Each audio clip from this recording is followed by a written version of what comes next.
चल रहा है। मुख्यमंत्री मोहन यादव उस कार्यक्रम में मौजूद हैं। तस्वीरें इस वक्त हम दिखा रहे हैं। ये भोपाल में कुशाभाऊ ठाकरे कन्वेंशन सेंटर है और तस्वीरें इस वक्त हम आपको दिखा रहे हैं। आप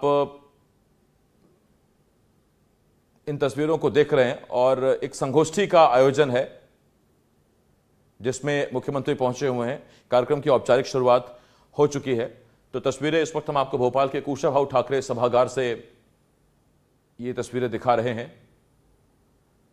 पूर्ण हुआ है वो माननीय मुख्यमंत्री महोदय का स्वागत करें। हम सभी की ओर से पावन पवित्र तुलसी माता से लेकर और स्वदेशी का मंत्र खादी उसको उपवस्त्र पहनाकर आपका हार्दिक एक बार करतल ध्वनि से हम सभी जोरदार करतल ध्वनि से अपने देश के यशस्वी मुख्यमंत्री, संवेदनशील मुख्यमंत्री और केवल मध्य प्रदेश ही नहीं, देश ही नहीं, पूरी दुनिया में मध्य प्रदेश का परचम लहराने वाले माननीय मुख्यमंत्री महोदय का हार्दिक अभिनंदन है। मैं स्वदेशी जागरण मंच के क्षेत्रीय संयोजक श्री सुधीर दाते जी वह सबसे निवेदन करता हूं वो माननीय मुख्यमंत्री महोदय का स्वदेशी जागरण मंच की ओर से स्वागत करें।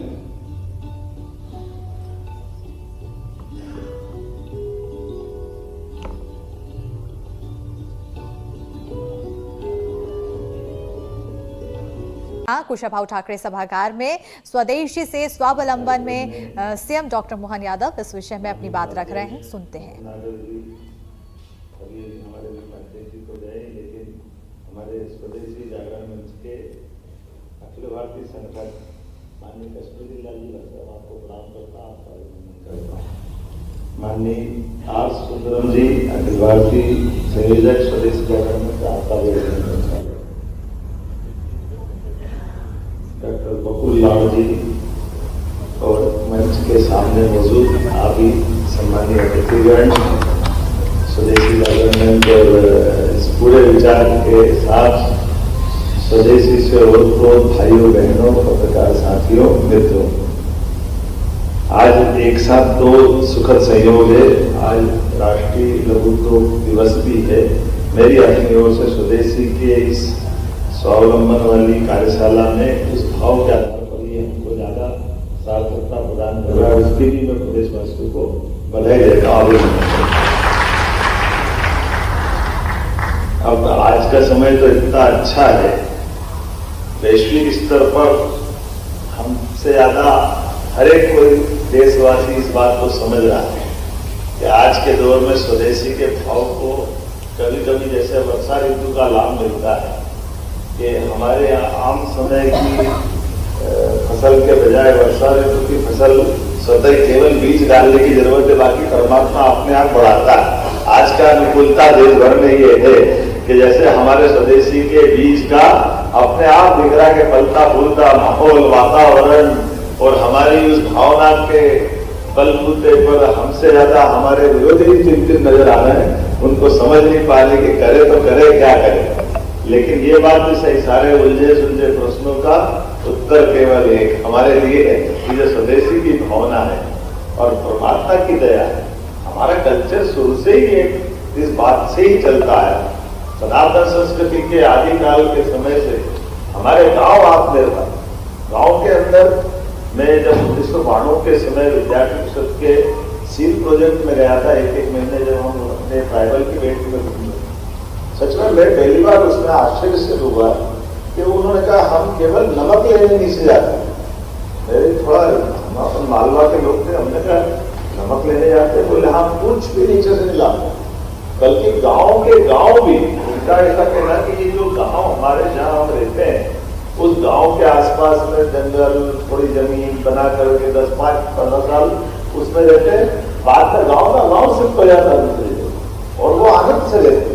तो हमने कहा ये कैसे? बोले हम कपड़े भी बना लेते, कपड़े भी सब कुछ लेते थे, बाकी फसल सब्जी बाकी अपनी सारी दुनियादारी केवल नमक पे नीचे जाते। ये बाकी हमारा कल्चर कितना अलग प्रकार का कैसा था। और गांव के गांव अंदर हमारे सभी प्रकार के लघु उद्योगों के भरोसे से जिसकी आवश्यकता जो है वो सब गांव में मिलता है। और ये आज के दौर में अब थोड़ी टेक्नोलॉजी बदली है, कभी भारतीय टेक्नोलॉजी धूम मचा रही कि मत हमसे ज्यादा पाकिस्तान से पूछना चाहिए कि क्या हाल है हमारे स्वदेशी के, वो प्रमाण पत्र रहेगा जिसके भरोसे से हम अपनी प्रतिभा के बलबूते पर, और ये एक बार नहीं, ये हमेशा कितना आनंद आता है जब हमारे अपने मिसाइल मैन का जमाना याद करें कि हमारे अपने प्रतिभा के बलबूते पर कितना अच्छा लगता था जब वो बात आती थी। एक परमाणु का धमाका हुआ और कुछ विदेशी लोगों ने संपर्क किया, अटल जी ये नहीं चलेगा, दूसरे दिन फिर हो जाता है, फिर वो दूसरे दिन बात होती है, अटल जी ये नहीं चलेगा, तीसरे दिन फिर हो जाता है। बोल नहीं रहे थे, हमारे बम बोल रहे थे कि भारत का स्वाभिमान कहा जा रहा है, ये एहसास होता है। ऐसे ही हमारे अपने देश के अंदर ये आज का समय भी ऐसा है, हमारे उस भाव को समझने के लिए हमारी भी अलग अलग नीतियां बोल रही है, बोल कुछ नहीं रहे, जो किसको करना करो, लेकिन चलो हमारे पास और भी तो विकल्प है, और ये विकल्प ही स्वदेशी।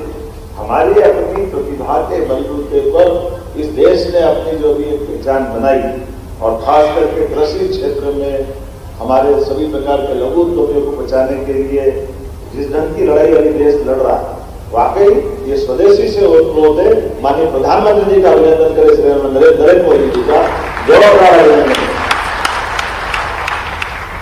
भगवान के यहाँ देर है अंधेर नहीं, हम कभी सुनते समझते थे, और आज के दौर में हमारे देश को जब तीसरी आर्थिक ताकत बनने की तरफ हम लोग बढ़ रहे हैं, तो सच में इसमें देश के अंदर सबसे बड़ा योगदान तो हमारी जीवन शैली का। ये बात सही है, सरकारों की अपनी भूमिका होती है, सरकार की पॉलिसियां होती, लेकिन सरकार की पॉलिसियों के साथ समाज की जागृति जो चाहिए, और समाज की जागृति का जो अपना अंदर का कल्चर है, उसके आधार पर हम सदैव इन सारे संघर्षों से निकल के बाहर आते हैं। तो मैं उम्मीद करता हूँ स्वदेशी के माननीय आज मोहन नागर जी को बधाई देता हूँ। मुझे मालूम नहीं पड़ा, 1 साल हो गया, 363 से ऐसा लगा कल की बात,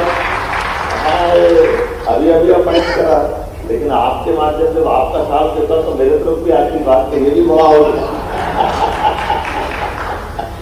मेरे को ध्यान में आ रहा है कि साल से ऊपर हो गया, और इसमें लोकसभा भी हो गए, सारी हमारी आम सभा लोकसभा सब चल रही है।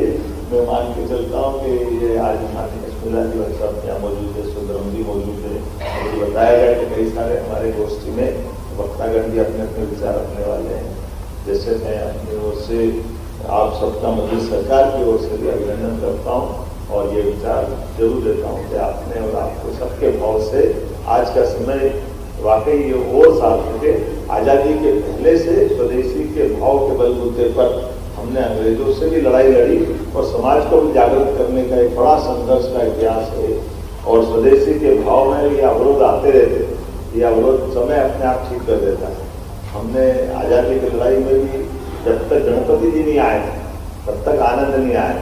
गणपति जी के आने के बाद बाल गंगाधर तिलक ने जो लड़ाई लड़ी, वो स्वदेशी की भावना देश भर में ओतप्रोत हुई, और अभी भी गणेश जी का ही समय चल रहा है। तो मैं मान के चलता हूँ ये धूमधाम चलती रहेगी, इसका आनंद आता रहेगा। मेरी अपनी ओर से एक बार फिर विनम्रता के साथ कि मुझे एक नीचे की किसी में कार्यक्रम में जुड़ना, उसके तुरंत बाद मेरे लगातार कार्यक्रम है। हमारी सरकार भी इसी दिशा में आगे बढ़ी। मैं आपको ये जरूर बताना चाहूँगा कि आज मैं अपनी रीजनल इंडस्ट्री कानपुर टूरिज्म के सेक्टर में जा रहा हूँ। हमने अपनी सरकार के माध्यम से वो सब करने का प्रयास किया है जो स्वदेशी के लिए बहुत जरूरी है। हमारे अपने उदाहरण के लिए केवल एक प्रयोग बताना चाहूँगा। उज्जैन जहाँ से मैं विधायक हूँ, वहाँ विधायक में मैं आपको बताना चाहूँगा वैसा कि ठीक है 1235 में हम कमजोर थे तो महाकाल का मंदिर तोड़ दिया गया। हमारे शासक मजबूत हुए, 250 साल बाद महाकाल का मंदिर बन गया। अब महाकाल का मंदिर तो 250 साल पहले बना था, लेकिन जैसे बनारस में माननीय प्रधानमंत्री जी ने किया कि काशी का कॉरिडोर बना करके उन्होंने काशी के अंदर हमारी एक अलग प्रकार की आस्था और वर्तमान के दृष्टि से हमारा आकर्षण खड़ा किया। हमने उसी दिशा में थोड़ा आगे बढ़ते हुए केवल बाबा महाकाल और महाकाल के भगवान शिव के परिवार की गाथाओं को मूर्तिवंत रूप से सामने लाने का प्रयास किया। अब उसमें वो रोचकता भी डाली जैसे भगवान के शिव की जो जीवन की लीलाएं। अब अपने ध्यान दिया था भगवान शिव के 2 विवाह हुए, आमतौर पे हमको ध्यान ही नहीं आता, तो हमने वो 2 विवाह के प्रसंग रखे। पहला विवाह उनका सती माता से हुआ, दूसरा पार्वती जी से हुआ। फिर एक एक पुत्र उनकी और उनकी अलग कहानियां हैं। भगवान गणेश की अलग पूरे जीवन की लीलाएं हैं, कार्तिकेय की जीवन की लीलाएं हैं, भगवान का स्वयं का भी अपना जो आनंद है, जैसे उनके भगत भगवान को कितने प्रकार से आनंद भी देते और कष्ट भी उठाते हैं। एक चित्र बनाया हमने मूर्ति के माध्यम से कि भगवान भोलेनाथ कैलाश पे बैठे और उनका एक भगत, हम सब जानते हैं दशानन रावण, उनने तो सिर पे उठा लिया पूरे कैलाश, वो इतने भगत पक्के। और जब वो भगत ने अपना सिर को उठा करके अपनी भक्ति बताने का प्रयास किया तो भगवान शिव ने भी उसको धीरे से एहसास कराने के लिए केवल एक अंगूठा दबाया नीचे थोड़ा सा, तो वो रसातल में जाने लग गया। ये जो भगवान के हमारे होशियार भी है और हमको समझाते भी रहते हैं, तो कहीं कहीं क्या क्या चीज से क्या क्या संदेश दे देते पता नहीं है। लेकिन ये ऐसी घटनाओं को जोड़ने के बाद जब हमने ये अपना बाबा महाकाल के महालोक का लोकार्पण किया, तो हमारे उस अकेले एक अवंतिका उज्जैन में जो यात्री आ रहे थे, वो यात्री सब मिलाकर के 60-70 लाख पूरे साल में मानते अधिकतम। पिछले साल का ही टूरिज्म का आंकड़ा है, 7 करोड़ लोग अकेले उज्जैन में आए, 7 करोड़। तो हमारी जिज्ञासाएं बड़ी है, लोगों का आनंद भी बड़ा है, और इस तरह से हमारी ये जो वास्तव में राज्यों की सीमा लिमिट हो सकती है, देश की सीमा हो सकती है, लेकिन ये जो अंतरंग हमारी जो सांस्कृतिक धारा है, ये स्वदेशी के भाव के आधार पर हमको हमारे उस प्रकार के उस दौर में भी ले जाती है और पूरे देश की आंतरिक ताकत भी मजबूत करती है। और ऐसे में ऐसे कई प्रयोग हम कर रहे हैं। एक तरफ हमने धार्मिक पर्यटन को बढ़ावा देने का प्रयास कर रहे हैं, एक प्रकार हमारे अपने जंगल अपने जानवरों से आबाद होते हैं, जानवरों की रक्षा करते हुए जानवर भी सब प्रकार अतीत के काल में 60-70 साल पहले चीता आखिरी में छत्तीसगढ़ में मारा गया था, लेकिन चीते पुनर्वसान का काम भी अभी वर्तमान में किया। टाइगर तो ऐसे आ रहा दौड़ते भागते, ऐसा लगता है कि जैसे कोई हमारे लिए बहुत बड़ी बात नहीं हो रही। आप भोपाल के आसपास के बाजारों तक भी पहुंच जाते हैं, ज्यादा दूर नहीं है, ऐसा लगता है। कभी कभी मुझे नहीं लगता कि ऐसा होगा, लेकिन ये हमारी एक सह अस्तित्व की भावना का प्रकटीकरण है, जहाँ हम अपने जीव और विनोदों की केवल बात नहीं कहते। तो हमने आज रीजनल इंडस्ट्री कॉन्क्लेव अपने ग्वालियर बेल्ट में की है, पहले रीवा में की थी, एक एक करके सभी सेक्टर में एमएसएमई, स्वदेशी, इस दृष्टि से जो आपका भाव है उस भाव को लेकर के हमने कहा कि हम बड़े से बड़े उद्यमी को भी बढ़ावा देंगे, लेकिन जो